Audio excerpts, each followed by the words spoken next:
You ever look around and realize you're exactly where you thought you wanted to be, but you feel completely lost? Yeah, that was me, living the dream, only it wasn't mine. What you're about to hear isn't a fairy tale. It's not a Kreishan Burn story either. It's something more quiet, more familiar. It's about the kind of life that looks perfect from the outside, but feels empty on the inside, and how I finally stopped living that lie. They say success is about playing the game right. So I did.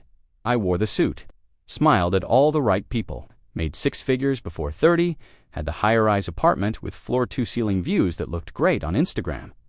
From the outside, I was crushing it, but inside, I felt nothing. Every morning, I'd wake up with this quiet sense of dread.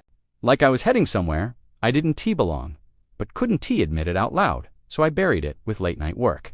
Weekend drinks, a curated social media feed that made my life look perfect. No one knew that every time I posted a photo in my tailored suit, I felt like I was lying, because I was. My story wasn't about a dramatic fall. It was about a slow, silent erosion. A life so carefully built on expectations that I forgot to ask if any of them were mine. Then came the day that broke it all. I was standing on stage, presenting at a major industry conference, biggest moment of my career. Hundreds of eyes, spotlights, cameras, but halfway through, my mind just stopped, like someone pulled the plug. I couldn't remember my next slide, or why I was even there. I stared into the crowd and saw faces, but no connection. I heard silence, the kind that screams in your chest, and in that silence, I realized something terrifying. I'd been building a life I didn't want, for people I didn't even know. That moment didn't just embarrass me, it woke me up. I walked off the stage, left the hotel, sat in my car for 2 hours, and cried like a kid who lost something important. Because I lost myself. Over the next few weeks, I unraveled everything. Quit my job, told my parents the truth, I wasn't happy, told my friends I needed space. I booked a cabin outside the city, alone. No laptop, no phone, just a notebook and silence. At first, I hated it. I couldn't sit with myself for more than 10 minutes without anxiety crawling under my skin. But then something strange happened. I started writing, not emails, not performance reviews, just thoughts about who I really was before I got successful.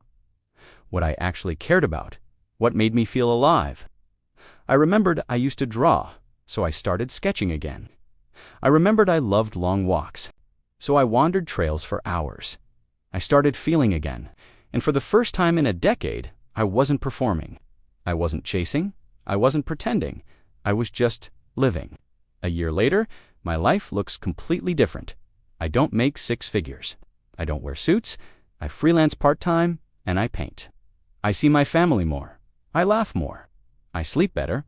I'm no longer trying to be impressive. I'm trying to be whole. And if you're still caught in the cycle, the meetings, the goals, the grind, just ask yourself one question. Who are you when the performance ends? Because that's where your real life begins. If this story hits you somewhere deep, you're not alone.